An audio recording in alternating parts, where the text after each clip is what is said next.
देखो बच्चों, मैथ के आज के क्लास में हम लोग पढ़ेंगे मिसलेनियस एक्सरसाइज के बाकी बचे हुए प्रॉब्लम्स।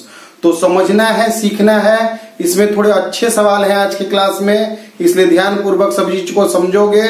और अभी तक में एक्सरसाइज 1 जो तुम्हें पढ़ाया गया है उसे तुम पूरा करो, क्योंकि इसके बाद हम स्टार्ट करने वाले हैं कैलकुलस में लिमिट, कंटिन्यूटी एंड डिफरेंशिएशन, जो कि जिंदगी भर के लिए सबसे इंपॉर्टेंट टॉपिक में से एक होता है। तो ध्यान दोगे, हम क्वेश्चन सही बना रहे हैं। क्वेश्चन नंबर 8 दिया हुआ है बच्चों, सॉरी क्वेश्चन नंबर 10 दिया हुआ है कि एक सेट है 1 2 3 9 तक, और इस सेट का रिलेशन इसी के साथ बनाना है 1 2 3 n तक।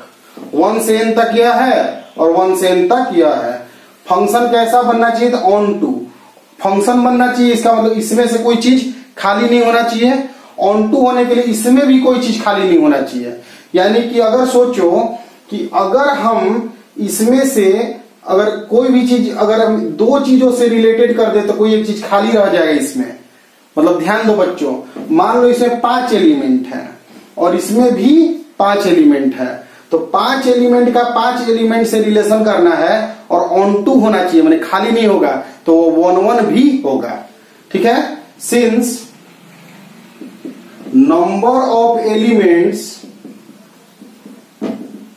इन domain and codomain are same. Domain और कोडोमेन में नंबर ऑफ एलिमेंट सेम है और एफ जो है ऑन टू भी है। ऑन टू का मतलब कोडोमेन में कुछ भी खाली नहीं होगा, मतलब डोमेन का भी कुछ खाली नहीं हो सकता है और कोडोमेन का भी कुछ भी खाली नहीं होगा। तो यह मस्ट बी 1 1 फंक्शन, इसलिए एफ कैसा होगा? 1 1 होगा। एक बार ध्यान से इस बात को और समझ लो बाबू। मान लो 1 2 3 4 दिया हुआ है और इधर 1 2 3 4 दिया हुआ है। अगर हम ऐसे रिलेट कर दें तो एक खाली हो जाएगा ना। इसका मतलब है कि 1 1 रहेगा तभी ना ये भी कंडीशन में कनेक्शन में आ जाएगा। बराबर एलिमेंट इधर, बराबर एलिमेंट इधर, तो एक को एक से कनेक्शन करोगे तो ही सब कनेक्शन में आ सकता है और ऑन टू बन सकता है। इसलिए यह 1 1 होना चाहिए। तो एक एलिमेंट एक ही एलिमेंट से कनेक्शन में होगा। तो देखो पहला एलिमेंट जो है pre image 1 can have n images. Pre image 1 का इनमें से कोई एक इमेज हो सकता है। अगर 1 का कनेक्शन लगाएंगे तो या तो 1 1 से जाएगा, या तो 2 से, या तो 3 से, या तो 4 से, या n से। अब प्री इमेज जो 2 है, इधर के एलिमेंट को हम प्री इमेज बोलते हैं और इधर के एलिमेंट को हम इमेज बोलते हैं। Pre image 2 can have n-1 images. n-1 क्यों? क्योंकि अगर 1 किसी एक से कनेक्शन हो गया तो अब दूसरा एलिमेंट उससे कनेक्शन नहीं हो सकता है, क्योंकि 1 1 है, तो n-1 हो जाएगा।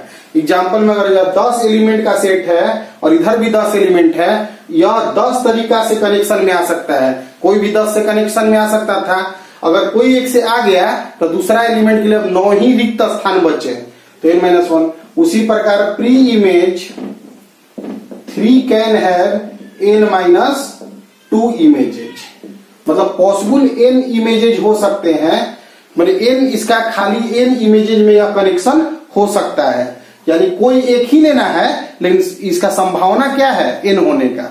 इसलिए लास्टली हम लोग n का 1 हो जाएगा। इसलिए नंबर ऑफ फंक्शन सब काम हम लोग साथ कर रहे हैं। थोड़ा परमुटेशन कॉम्बिनेशन का कॉन्सेप्ट लग रहा है। तो n-1 n-2 dot dot dot 3 2 1, तो 1 से लेके n तक का मल्टीप्लाई को हम लोग फैक्टोरियल n बोलते हैं। तो नंबर ऑफ पॉसिबल फंक्शन क्या होंगे? Factorial n। याद रखना बच्चों। अच्छा सवाल है कि देखो इधर अगर 5 एलिमेंट दिए हुए हैं a b c d e और इधर भी 5 एलिमेंट दिए हुए हैं a b c d e, तो a अगर कनेक्शन में आएगा तो या तो a से आएगा, या तो b से, या तो c से, या तो d से, या तो e से। मतलब 5 ऑप्शन है a के पास। a मान लो b के साथ कनेक्शन में आ गया, तो अब b के पास मात्र 4 ऑप्शन बचे। b मान लो c के साथ कनेक्शन में आ गया, तो c के साथ अब मान लो बाबू 3 ऑप्शन बचे। अब इसके लिए 2 ही ऑप्शन बचे हैं, फिर इसके लिए एक ही ऑप्शन बचा। तो पहला के लिए 5 ऑप्शन था, फिर 4 ऑप्शन, फिर 3 ऑप्शन, फिर 2 ऑप्शन, फिर 1 ऑप्शन, मतलब फैक्टोरियल 5। यह लाइन याद रखना बाबू कि n एलिमेंट्स से कनेक्शन में होंगे और 1 1 on 2 अगर होगा तो फैक्टोरियल n तरीका से क्वेश्चन हमारे बनेंगे। यह बहुत ही इंपॉर्टेंट टाइप का क्वेश्चन है बच्चों, लेकिन क्वेश्चन तुम लोग ध्यान दोगे, इसको लिख लेना। यहाँ पे थोड़ा सा लैंग्वेज के प्रॉब्लम को समझो कि एक इमेज अगर है, एक प्री इमेज है तो उसके पास कितने ऑप्शंस हैं, तो बचे हुए सभी ऑप्शंस में होंगे, जो भी बच गए वो फिर ऑप्शंस में आ जाएंगे। ध्यान दो बच्चों, क्वेश्चन नंबर 11 है कि एस एक सेट दिया है A B C, A T एक सेट दिया हुआ है 1 2 3, एफ एक फंक्शन है s2t, एफ एक फंक्शन दिया हुआ है s2t और एफ का वैल्यू दिया हुआ है a3 b2 और c1 और यहाँ एफ इनवर्स निकालना है हम लोग को, तो 3a 2b और 1c। ठीक है बच्चों, और इसी में आगे क्वेश्चन एक दिया हुआ है एफ बराबर a2 b1 और c1। अब यहां ध्यान दे दो, 1 हैज 2 प्री इमेजेज, 1 के पास 2 प्री इमेज हो गए b और c, इसलिए inverse does not exist. Inverse exist भी तो करना चाहिए इनवर्स लिखने के लिए। इनवर्स में क्या होता है, कोई भी फंक्शन का ऑर्डर पेयर से मिलकर बना होता है, इनवर्स क्या होता है तो वह ऑर्डर पेयर रिवर्स हो जाता है, जो इमेज है वह प्री इमेज और जो प्री इमेज है वह इमेज बन जाता है। लेकिन इनवर्स तभी पॉसिबल है जब फंक्शन 1 1 on 2 हो, यही केस यहां पर ध्यान दो बच्चों। एक क्वेश्चन दिया हुआ है क्वेश्चन नंबर 12 में 2 तरह का क्वेश्चन है बच्चों।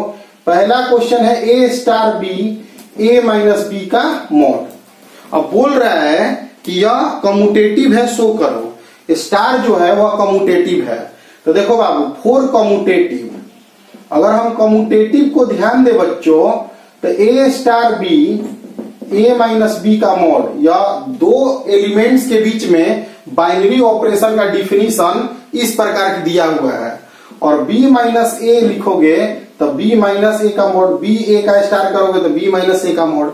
अब तुम जानते हो कि 2 नंबर को माइनस करने से और पलट के माइनस कर देंगे तो निगेटिव में मिल जाएगा, लेकिन यहाँ पे तो मोड लगा हुआ है, तो मोड लगा हुआ है तो मोड लगने से हर चीज को तो पॉजिटिव कर लेगा, इसलिए a स्टार b और b स्टार a बराबर होगा, इसलिए स्टार इज कम्यूटेटिव। स्टार कैसा फंक्शन होगा बाबू, तो कम्यूटेटिव होगा। बाइनरी ऑपरेशन कैसा होगा, कम्यूटेटिव होगा, याद रखना। और इसी में हमको एसोसिएटिव भी डिमांड कर दे कि एसोसिएटिव बताओ, तो a star b star c दिया हुआ है।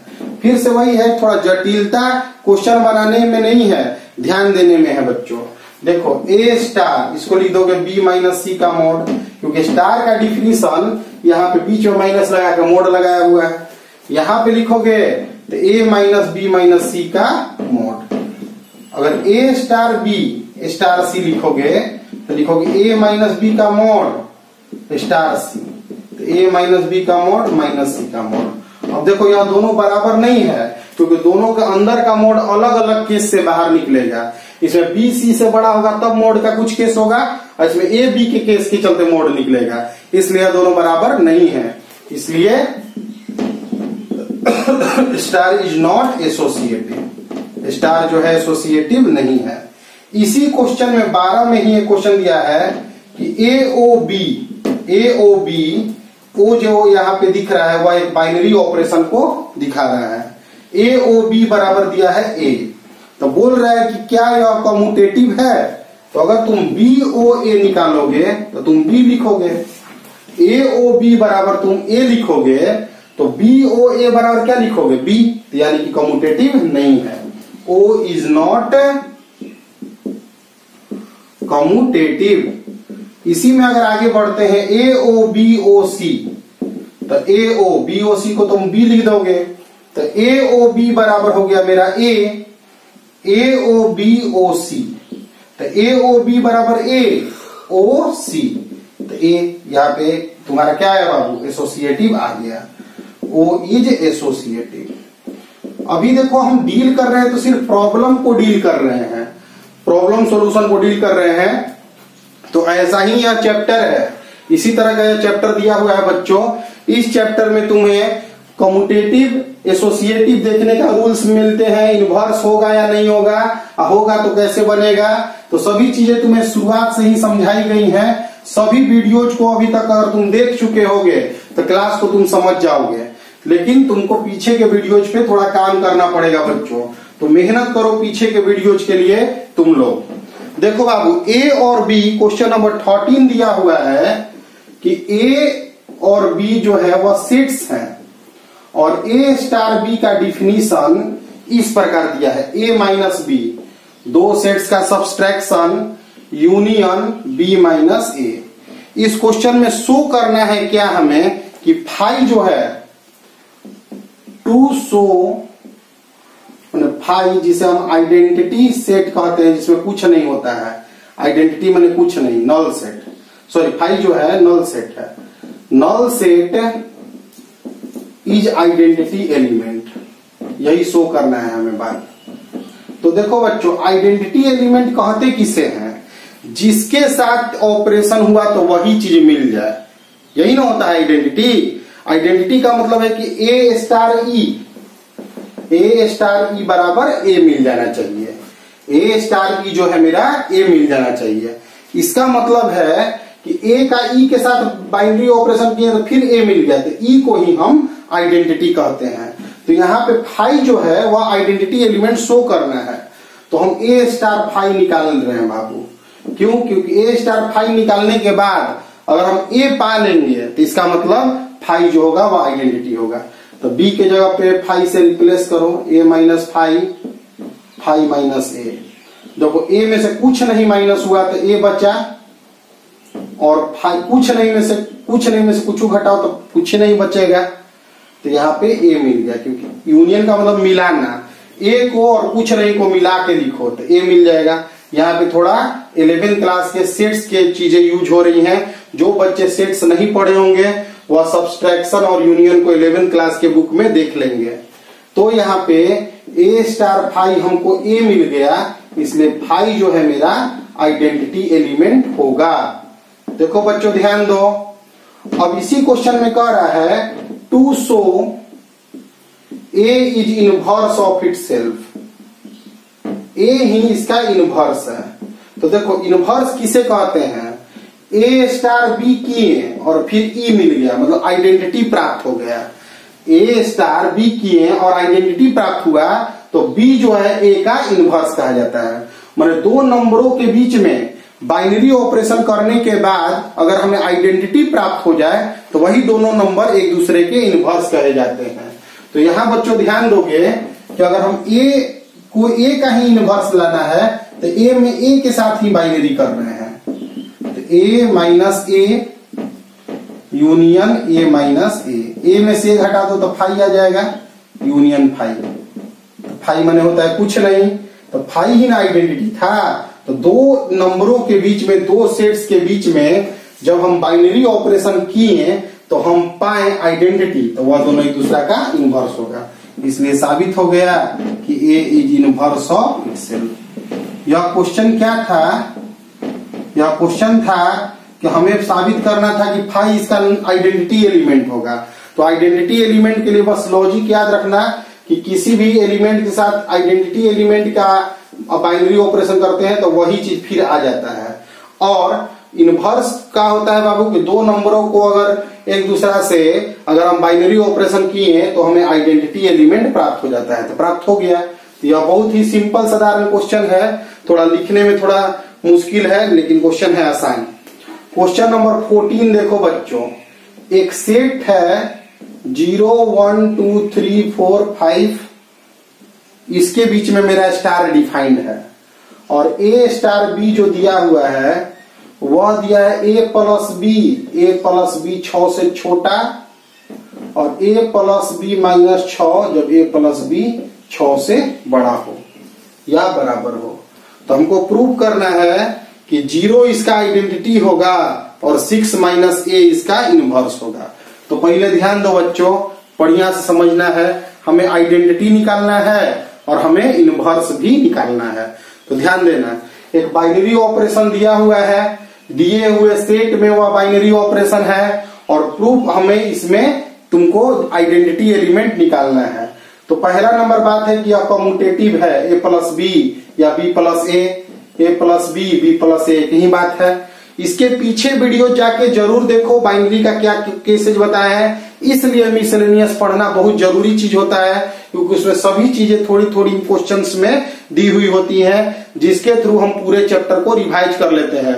तो थोड़ा रिलैक्स विचार से पीछे के सभी मैथ के वीडियोज को पढ़ो तो ही क्लियर कर सकते हो, क्योंकि अब हम लोग कैलकुलस में एंट्री करने वाले हैं। तो यह बात ध्यान दो कि कंप्लीट रहेगा तो ही तुम्हारे लिए बेनिफिशियल होगा। देखो लेट ई हम लोग आइडेंटिटी मानिए, आइडेंटिटी ऑन स्टार। तो ए स्टार ई अगर हम करेंगे तो मेरा मिलेगा ए प्लस ई और ए प्लस ई माइनस 6। कुछ क्या आ जाना चाहिए बाबू, ए के बराबर। ए स्टार ई किसके बराबर आ जाना चाहिए, ए के बराबर। यहां से सोल्व करोगे ए प्लस ई बराबर ए करोगे और ए प्लस ई माइनस 6 बराबर ए करोगे, तो यहां से तो ई बराबर 0 मिल जाएगा और यहां से ई बराबर 6 मिल जाएगा। तो यह तो पॉसिबल नहीं है। क्यों पॉसिबल नहीं है बच्चों, ध्यान दो, क्योंकि 6 मेरा सेट में दिया हुआ ही नहीं है। 6 जो है मेरा गिवन सेट में है ही नहीं। गिवन सेट में 0 है, इसलिए 0 ही आइडेंटिटी होगा। 0 इज आइडेंटिटी। तो एक अच्छा चीज सीखने को मिला बच्चों कि एक बाइनरी ऑपरेशन था जो 2 तरीका का था, तो दोनों तरीका लिख के हम ए को बराबर किए। ए स्टार ई को हम ए के बराबर कर दिए। दोनों केस से हम आइडेंटिटी निकालें। एक केस का आइडेंटिटी निकालें तो वह पॉसिबल है, दूसरा केस में पॉसिबल नहीं है, इसलिए 0 ही मेरा आइडेंटिटी होगा। बहुत इंपॉर्टेंट सा सवाल है। अब देखो लेट बी जो है इनवर्स है ए का, इनवर्स है ए का। तो ए स्टार बी ई के बराबर होगा जो कि 0 है। तो यहां से ए स्टार बी का 2 वैल्यू होता है। फिर से या तो तुम ए प्लस बी बराबर 0 लिख दो या ए प्लस बी माइनस 6 बराबर 0 लिख दो, क्योंकि ए स्टार बी का 2 वैल्यू है, ए प्लस बी और ए प्लस बी माइनस 6। तो यहां तो बी बराबर माइनस ए आएगा, जो कि पॉसिबल नहीं है। क्यों पॉसिबल नहीं है बच्चों, क्योंकि सेट्स में सिर्फ पॉजिटिव नंबर दिए हुए हैं और तुम ए के जगह 1 लोगे तो बी आएगा -1, जो कि पॉसिबल नहीं होगा। और यहाँ बी बराबर है 6 माइनस ए, जो कि पॉसिबल होगा। इसलिए 6 minus A is inverse of A. तो बहुत अच्छा क्वेश्चन है यह, तुमको ध्यान देना होगा सवाल को। तो जितना भी सवाल बना रहे आज, तो देखो सवाल देखो बाबू, प्रॉब्लम सॉल्विंग है। बच्चे क्या करते हैं कि उन्हें इंटरेस्टिंग पढ़ाई चाहिए। तुम फिल्म देखने नहीं आए हो, तुम पार्क में घूमने भी नहीं आए हो, इसलिए तुम इंटरेस्टिंग मत खोजो, इसी में इंटरेस्ट बनाओ। जो दिए हुए सेक्शन है उसमें अपना इंटरेस्ट को डेवलप करने के लिए अटेम्प्ट करो बच्चों। आगे क्वेश्चंस बता रहे हैं। देखो बच्चों क्वेश्चन नंबर 15 है, ए और बी 2 सेट दिया हुआ है। F function A to B है और जी फंक्शन भी ए टू बी है। एफ एक्स और जी एक्स दिया हुआ है। प्रूफ हमको बताना है कि एफ और जी इक्वल है या नहीं है। इक्वल है या नहीं है तो बात का बात है, देखने से तो नहीं लग रहा है, लेकिन दिए हुए सेट्स के लिए है कि नहीं है यह देखना है। एक्स जो है यहाँ पे हमको ए से चुनना है। तो अगर हम एफ -1 ले, पहला ले, तो -1 का स्क्वायर माइनस ऑफ -1, तो 1 + 1 2 मिल जाएगा। f0 अगर लोगे तो 0 का स्क्वायर -0 0 मिल जाएगा। f1 लोगे तो 1 का स्क्वायर -1 0 मिल जाएगा। और f2 लोगे तो 2 का स्क्वायर -2। f2 लेने का मतलब क्या, x की जगह 2 पुट कर दो तो 2 मिल गया। यानी कि यहाँ पे इस तरह रहा -0 1 2 और यहाँ पे -4 माइनस यहाँ पे दिया हुआ है, तो 0 और 1 तो 0 से रिलेटेड हो गए, अब -1 और 2 जाके 2 से रिलेटेड हो गए। यही फंक्शन है f। तो यह जो फंक्शन दिख रहा है तुम्हें वह तुम्हारा ऑनटू फंक्शन नहीं है। अब इस इधर आ जाओ बाबू, g ऑफ -1 तुम निकालोगे तो 2 -1 -1/2 -1, तो यहाँ पे 3/2 आ गया। -3/2 आ जाएगा, और -3/2 मोड में है तो 3/2, तो यहाँ 2 2 कैंसिल हुआ, 3 में से 1 गया 2। जी 0 अगर निकालोगे तो 2 0 -1/2 -1, यहाँ -1/2 का मोड है तो 1/2 हो जाएगा, 2 2 कट गया, 1 में से 1 गया 0। जी 1 निकालोगे 1 -1/2 -1, 1 में से 1/2 माइनस करोगे तो 1/2 आएगा, 2 से 2 कट जाएगा तो 1 बचेगा, 1 में से 1 0। जी 2 निकालेंगे तो 2 2 -1/2 -1, यानी फिर से यहाँ सोल्व करोगे तो तुम 2 पाओगे। मैंने एक्चुअली किए क्या, तो x मेरा a में है और a में है 1 2 3 4 एलिमेंट, तो fx का चारों हम लोग इमेज निकाल लिए और gx का भी चारों इमेज हम लोग निकाल लिए। यहाँ पे भी a से b की ओर डिफाइंड था, g भी f जो है a से b की ओर डिफाइंड था, g भी इसमें -1 0 1 और 2 था, -4 -2 0 और 2 था, -1 जो है 2 के साथ रिलेटेड आया, 0 जो है 0 के साथ आया, 1 जो है वो भी 0 के साथ आया और 2 भी जो है वो भी 2 के साथ आया। इसका मतलब f और g दोनों इक्वल है, इसलिए f and g are equal. तो इस तरह का नॉर्मल सा सवाल है बच्चों, लेकिन फिर भी तुमको पूरा हम क्वेश्चन बताए हैं। ध्यान पूर्वक सवाल को समझो। तो क्वेश्चन नंबर 15 तक सब कुछ तुम्हें बता दिया गया। ध्यान दो सभी चीजों को, इसमें तुमको सब कुछ बता दिया गया है। ठीक है, देख लो, इसको लिख लेना है। अब ध्यान दो, इसमें कोई बहुत स्पेशल क्वेश्चन तो है नहीं कि तुमको सोचने पे मजबूर करेगा। ध्यान दो बच्चों, ध्यान दो बाबू, FGH फंक्शंस दिए हुए हैं, फंक्शंस दिए हुए हैं।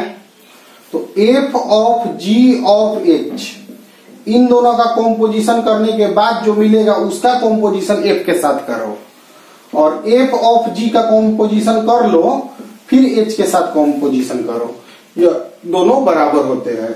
यह बात बाबू याद रखना, ठीक है। ध्यान दो बच्चों, अगर एक थ्योरम है बाबू कि f ऑफ g का इनवर्स यदि तुमको निकालना है तो वह होगा g inverse of f inverse. मतलब कंपोजिशन ऑफ फंक्शन का इनवर्स निकालोगे तो यह दोनों आपस में पलट जाएगा। बहुत ही स्टार थ्योरम है। इसको प्रूफ करने के लिए हमें एक थ्योरम को समझना होगा कि अगर हम बात करें कि g of f, g inverse, तो क्या होता है बाबू I। f of f inverse क्या मिलता है हमें, I मिलता है। ध्यान दो बच्चों, बढ़िया समझना। तो अगर हम कर रहे हैं g inverse of f inverse of f of g, अगर हम कर रहे हैं तो ध्यान देंगे तो हम लिखेंगे g inverse of f inverse of f, यहाँ पे g है तो g inverse of f inverse of f तो I मिलता है। आइडेंटिटी फंक्शन के साथ किसी भी चीज का कॉम्पोजिशन करते हैं तो वह वही चीज फिर मिल जाता है, g inverse of g। g inverse of g क्या मिलेगा बाबू, I। यानी इन दोनों का कॉम्पोजिशन करने से हमें I प्राप्त हुआ, यानी यह दोनों एक दूसरा का इनवर्स होगा। इसका मतलब हुआ कि g inverse of f inverse f of g के होल इनवर्स के बराबर होगा। इन दोनों का कॉम्पोजिशन किए, दो फंक्शन का आपस में कॉम्पोजिशन करे और अगर I प्राप्त कर लिए, मैंने आइडेंटिटी फंक्शन प्राप्त कर लिए, तो यह दोनों फंक्शन आपस में इनवर्स फंक्शन जरूर होगा। इसलिए यह बहुत ही इंपॉर्टेंट थ्योरम है, थोड़ा अपर लेवल थ्योरम हो गया, इसलिए इसको बाबू ध्यान दोगे। देखो, कभी भी हम लोगों को रेंज और डोमेन निकालना होता है किसी भी चीज का, तो हमेशा हमको मैक्सिमम मिनिमम वैल्यू का खोज करना होता है रेंज में। और डोमेन निकालने के लिए, रेंज निकालने के लिए हर क्वेश्चन के लिए अलग अलग फॉर्मेट है, जबकि कोड या डोमेन निकालने के लिए फॉर्मेट एकदम सिंपल कहानी का फॉर्मेट होता है कि रूट है, लॉग है, डिवाइड में है। तो ये सब चीजों को ध्यान दोगे बच्चों। तो सभी चीजें जो अभी तक तुम्हें पढ़ाई गई हैं उन सबको समझते हुए, देखते हुए तुम अभी तक के कोर्स को ध्यान देना।